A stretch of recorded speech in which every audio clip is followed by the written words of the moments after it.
这一集的快乐地图，我要和大家分享的是6个轻松简单的世界公民养成术，引导孩子关注世界以及采取行动来解决问题，可以让孩子了解到自己的行动可以对世界产生不可限量的影响力。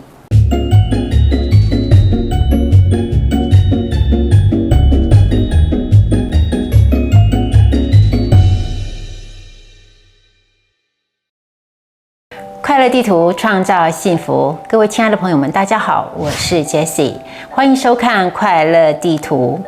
这一集的快乐地图，我要和大家分享的是6个轻松简单的世界公民养成术。第一个是为孩子准备世界地图和玩具。从小我就在孩子们的游戏房呢贴一张很大的世界地图。平常我会教他们指出他们自己还有住在世界各地的亲朋好友住的地方，还有找出他们旅游过的跟故事书里面读到的一些地区。另外，地图拼图也是非常棒的玩具。我的孩子小时候就是从拼台湾、美国还有世界地图来认识他们的出生地跟世界。上了小学之后，我们会经常玩一些关于世界的历史、地理和文化的益智抢答游戏，还有桌游。这些游戏对增长孩子的世界观有很大的帮助。第二是阅读世界公民相关的书籍。我这里有3本书要推荐给大家。第一本是 Whoever You Are， 这本书虽然是英文，但是它里面的图片和文字都非常的简单，很适合0到3岁的孩子阅读。它要传递给孩子世界上的人们都是一家人的观念。第2本书是欢迎来到这个美丽的星球。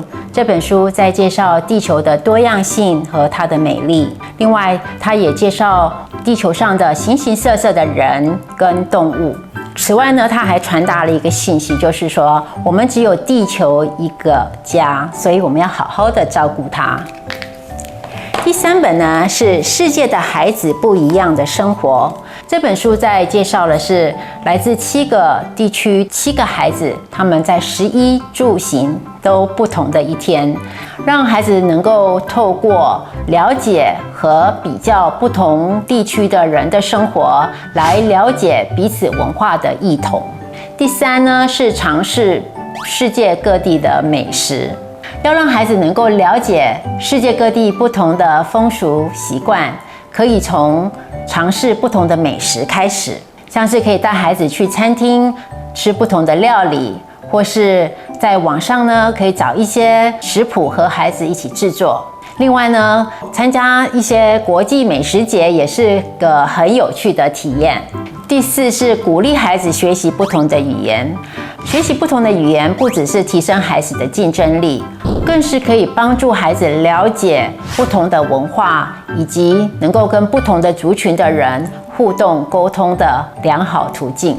现在网络上有很多的免费的语言学习课程，像我们全家都用一个可以学习40多种不同语言的 App， 叫做多邻国。我在这个平台也学习了很多年的法语。第5是为孩子介绍世界各地不同的音乐、艺术和节日。父母可以利用网络上的一些平台，像是 YouTube， 跟孩子一起欣赏一些不同文化色彩的音乐，同时可以找机会带孩子去美术馆、博物馆，或是一些节日庆典，来帮助孩子提升他们的跨文化素养。第6是引导孩子关注全球的各种问题。孩子永远不会太早开始来关注全球的问题。举个例子，在美国田纳西州的一个5岁的小女孩凯撒琳·考麦，有一次她在电视上看到有关很多非洲的小孩死于疟疾的报道，她发现蚊帐可以防止蚊子叮咬，所以她就决定要募款来买蚊帐，帮助这些非洲的小孩。在他家人的协助和全球善心人士的支持下，他募得了很多的钱，买了很多蚊帐捐给非洲。小小年纪的他被封为蚊帐大使，而且他用蚊帐拯救了数百万的非洲人的生命。引导孩子关注世界，采取行动来解决问题，可以让孩子了解到自己的行动可以对世界产生不可限量的影响力。每个人都梦想能够住在和谐、包容以及安全的美好世界。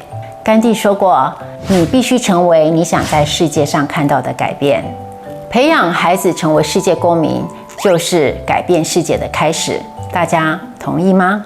快乐地图祝大家快乐幸福，我们下回见，拜拜。